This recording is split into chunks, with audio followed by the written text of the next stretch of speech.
ये तस्वीर पूरी दुनिया में आग की तरह फैल रही है। इसकी दो बड़ी वजह हैं। पहली वजह यह है कि ऑपरेशन सिंदूर के बाद भारतीय विदेश मंत्री एस जयशंकर चीन के राष्ट्रपति शी जिनपिंग से मिल रहे हैं, और दूसरी वजह है कि एक महीने दुनिया की नजरों से दूर रहने और बगावत की खबरों के बीच शी जिनपिंग पहली बार दिखे हैं। अब इंडिया ये समझता है कि now is a time to get closer with the China, because उनको इस चीज का अंदाजा लगा है कि America is not a true partner. ये सिर्फ और सिर्फ जो है वो इकोनॉमी की पार्टनरशिप होगी और किसी चीज की ये पार्टनरशिप नहीं होगी। दरअसल जिस वक्त जयशंकर चीन में थे और जिनपिंग से मिलने वाले थे, ठीक उसी वक्त 150 अज्ञात ड्रोन्स ने भारत के पड़ोसी देश म्यांमार में घुसकर तबाही मचा दी।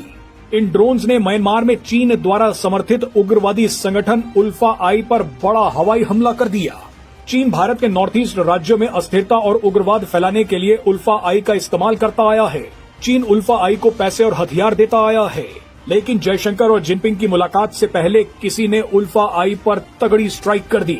इसके बाद पेमा खांडू ने एक इंटरव्यू में कहा कि अरुणाचल प्रदेश की सीमा चीन से नहीं लगती बल्कि तिब्बत से लगती है।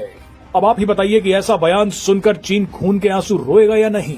इंडिया ये बात करता था कि हम चाइना के सर पर लड़ते हैं, इनसे चाइना के सर पर हम जंग करते हैं, पाकिस्तानी हम चाइना के सर पर जंग करते हैं, तो अब ये चाइना के साथ अपने ताल्लुकात अच्छे क्यों कर रहा है? अगर वो हमारे साथ है तो ये उनके साथ भी बाइकाट कर रहा है जिस तरह हमारे साथ किया हुआ है इन्होंने। इंडिया चाइना के थ्रू पाकिस्तान को ब्लॉक करना चाहता है। बिल्कुल कि चाइना निकले, हम जाने और फिर पाकिस्तान जाने। बस जाहिर सी बात है ना, देखिए पहले किसी को कमजोर दुश्मन को कमजोर किया जाता है, अब वो इसीलिए चाइना के साथ जा रहा है। कि पिछले कुछ सालों के अंदर से इंडिया के अंदर एक एनवायरनमेंट बिल्ड किया गया है कि नहीं जनाब, हमने पाकिस्तान से बात ही नहीं करनी, ये दहशत करते हैं, ये गरीब हैं, ये कटोरा लेके घूमते हैं, ये भूखे हैं, ये नंगे हैं, इनका हमारा कोई मुकाबला नहीं है। India is growing, even equally they have to show that Pakistan is going down. तो ये जो नैरेटिव है जिसमें इंडियन सोसाइटी एंड मीडिया बहुत आगे जा चुके हैं। 65 की जंग के बाद हमें समझ जाना चाहिए था, और वो हमने जंग की थी कश्मीर हासिल करने के लिए। कश्मीर हमें नहीं मिला, हमें उसी वक्त समझ जाना चाहिए था कि enough is enough, we should move on. हमारी किसी गवर्नमेंट में इतनी जरूरत नहीं थी कि वो इतना विजन नहीं था कि वो कहते कि भाई ठीक है, इनफ इज इनफ। तो हमें अपने अंदर एक क्लैरिटी लानी होगी कि कश्मीर के लिए, कश्मीर हमारे लिए कितना इंपॉर्टेंट है।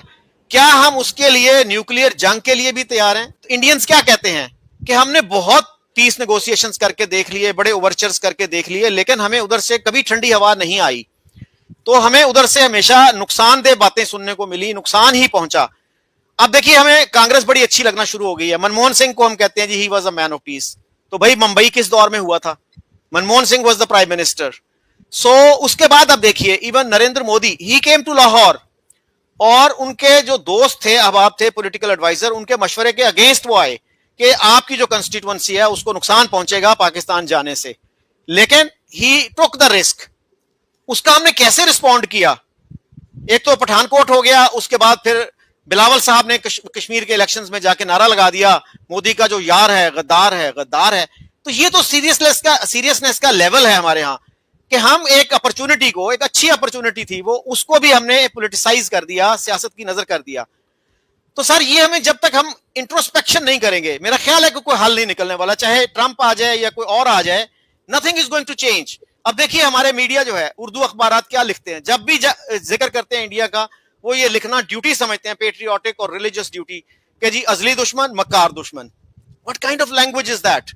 और फिर सीरियसनेस ये भी देखिए कि 25 करोड़ के इस मुल्क में, जहां पे हमें दिन रात ये बताया जाता है कि जी इंडिया इज एग्जिस्टेंशियल थ्रेट, बड़ा ही मुश्किल सा लफ्ज है ये, जिसको वजूदी खतरा उर्दू में कहा जाता है। नमस्कार, जय हिंद दोस्तों, स्वागत है आपका नए वीडियो में। दोस्तों इस समय विदेश मंत्री एस जयशंकर एससीओ मीटिंग में हिस्सा लेने के लिए चाइना पहुंचे हैं। वहां उनकी मुलाकात चाइना के राष्ट्रपति शी जिनपिंग से भी हुई है। तो ये खबर पाकिस्तानियों को अच्छी नहीं लगी है और वो इस पर गुस्सा नाराज कर रहे हैं, क्योंकि उनको नहीं पता कि चाइना पहले से ही भारत से डील करता है। तो पाकिस्तानी इस बात से एकदम गुस्साए पड़े हैं कि चाइना हमारा दोस्त होकर भारत से बात क्यों कर रहा है, भारत भारत से डील क्यों कर रहा है, जबकि इनको ये बेवकूफ़ों को ये नहीं पता है कि भारत और चाइना पहले से ही डील में ट्रेड डील में शामिल है। और अभी तो अमेरिका से लगाए गए टैरिफों प्रभाव को कम करने के लिए चाइना और इंडिया का साथ आना बहुत ज़रूरी है। तो ये पाकिस्तानियों को तो सिर्फ अपना ही दिखाई देता है कि ये पाकिस्तान के ही, मतलब जो भी सब कुछ होता है वो पाकिस्तान के बिहाफ पे ही होता है। तो इनको बेवकूफ़ों को ये तो पता है नहीं कि अमेरिका से कैसे डील करना है, तो इसी में ये अनसंट बके जा रहे हैं। तो दोस्तों वीडियो को पूरा देखिएगा और पसंद आता है तो चैनल को सब्सक्राइब जरूर करिएगा।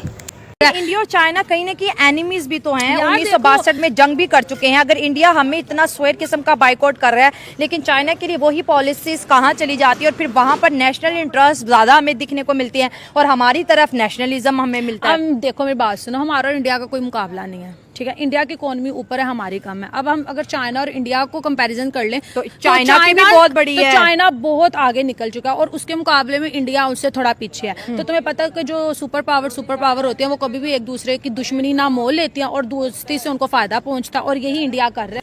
ये जो बलूचिस्तान और खैबर पख्तूनख्वा में दहशतगर्दी होती है, जिसको नॉन स्टेट एक्टर को, जिसको इंडिया सपोर्ट करता है, ये पाकिस्तान कह रहा है ना, ये कोई और तो नहीं कह रहा। इसका क्या जवाब है जब पाकिस्तान के अंदर एक साल में 1,000 बंदा मारा जाए, जिसको अमेरिकन ये कहते हैं कि आप हमारे काउंटर टेररिज्म पार्टनर हैं और फिनोमिनल पार्टनर हैं, आपका तो बड़ा काम है काउंटर टेररिज्म में। इंडिया कहता है जी कि हम टेररिज्म से लड़ना चाहते हैं। पाकिस्तान ये कहता है कि आपने फ्रीडम स्ट्रगल को टेररिज्म से इक्वेट कर दिया है। क्या इंडिया की और अमेरिका की फौजों ने आज तक काउंटर टेररिज्म ऑपरेशन इकट्ठे मिलकर किया दुनिया के किसी कोने में? हैव दे फॉट अगेंस्ट अल कायदा और have they fought against Islamic state ever?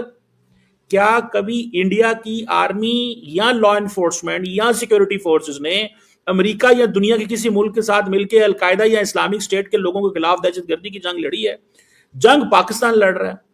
अमेरिकी अगले दिन भी कह रहे थे हमारे पार्टनर हैं, हमारे मुल्क के अंदर रोज दहशतगर्दी हो रही है, 92,000 बंदा मार गया। वो कहते हैं 4 इवेंट हुए हैं, जिसकी एक डोमेस्टिक प्रिटेक्स्ट है कि वो इवेंट हुए हैं, वहां पे लोगों की एक जो राइट है वो सल्ब हो रहे हैं, वहां पे लोगों को इंडिजिनस लोग हैं। पाकिस्तान तो नहीं कह रही हम कर रहे हैं। तो आप इसको कैसे देखना चाहिए चौर साहब? चीमा साहब, पहली बात तो ये है कि क्या हम फ्रीली वाकई इन इश्यूज पे बात कर सकते हैं?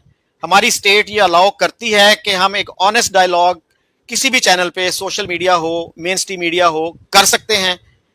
तो सर 1993 का जो था बंबई पे अटैक, उसके बारे में आप क्या जानते हैं? ऑनेस्टली बताइएगा। देखिए चौर साहब, बात ये है कि मैं आपसे ये सवाल पूछ रहा हूं, आप मेरे से आप 1993 पे आ गए हैं। मैं ये कह रहा हूं कि देखिए हम बात कर सकते हैं। मैंने माजी में भी कई दफा कहा है कि जब हमने जहाद अफगानिस्तान बंद किया, हमने जहाद कश्मीर की तरफ चले गए।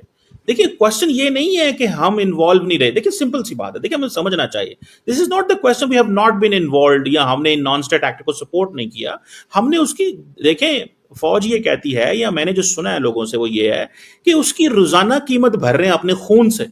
जो गलतियां, पॉइंट है कि जो गलतियां की उनकी कीमत खून से दी गई है, एक बात। और दूसरी है उसको दुनिया में ग्लोबली भी हमें जो कुछ हुआ, यूएन सिक्योरिटी काउंसिल के रेजोल्यूशन, ये पॉइंट नहीं है, वो हम एक और बहस है। लेकिन ये जो पाकिस्तान का मौकफ है कि आप पिछले 15 साल से 10 साल। चीमा साहब, बात यही है ना, सीक्वेंस को देखिए प्लीज, कि पहले किसने ये काम शुरू किया नॉन स्टेट एक्टर्स को यूज करने का? हमने सर अक्टूबर 1947 में ये काम शुरू कर दिया था।